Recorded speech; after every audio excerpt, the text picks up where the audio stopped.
প্রিয় বন্ধুরা, সবাইকে জানাই আসসালামু আলাইকুম। আশা করি সবাই ভালো আছেন এবং সুস্থ আছেন। যাই হোক,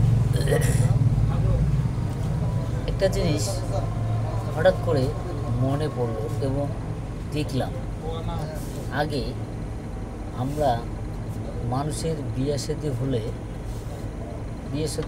দাওয়াত খেতে গেছিলাম বা দাওয়াত কার্ড দিয়েছিল, সেই অনুযায়ী আমরা দাওয়াত খেতে গেছিলাম।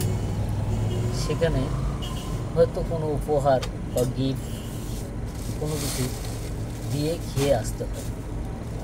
এটা হলো আমাদের আদি যুগের নিয়ম চলতেছে।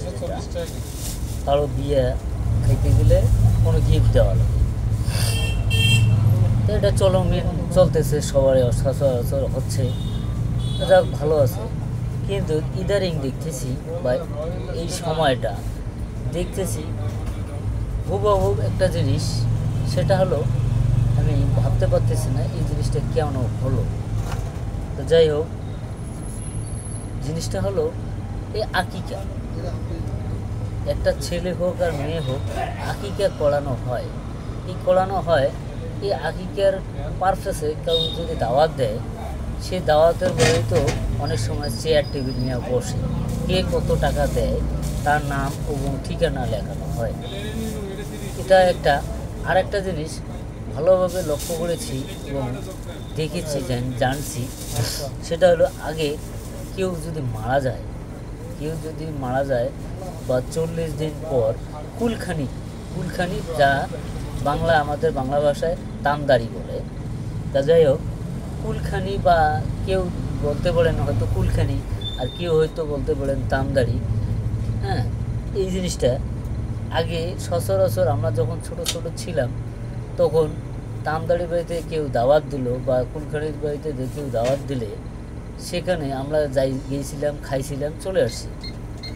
এখন সেই তামদাড়ির বাড়িতেও দেখি দাওয়াত দিলে সেখানে কোনো কিছু না এলেও দিয়ে আসতে হয়। সেখানেও দেখি চেয়ার টেবিল নিয়ে বসে থাকে, কে কয় টাকা দিল, নাম ঠিকানা সবগুলো লেখা থাকে। এইটা আমি বুঝতে পারি না।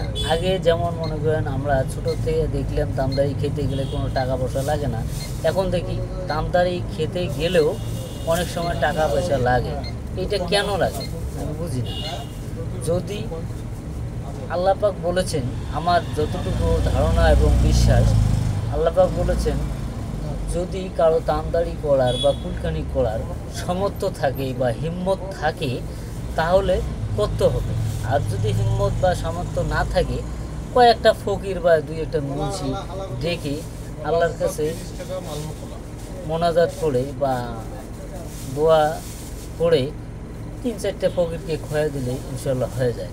তো যাই হোক, আমি চাই এই প্রশ্নের উত্তরটা, আগে তো এই ধরনের ছিল না, ইদারিং কেন হলো, এই প্রশ্নটার উত্তরটা সবার কাছে জানতে চাই এবং অবশ্যই অ্যান্সারটা আমাকে দেবেন। আমি বুঝি না বোধহয় আপনাদের কাছে তুলে ধরছি, অবশ্যই আমাকে অ্যান্সারটা দেবেন। সবাইকে জানাই আসসালামু আলাইকুম।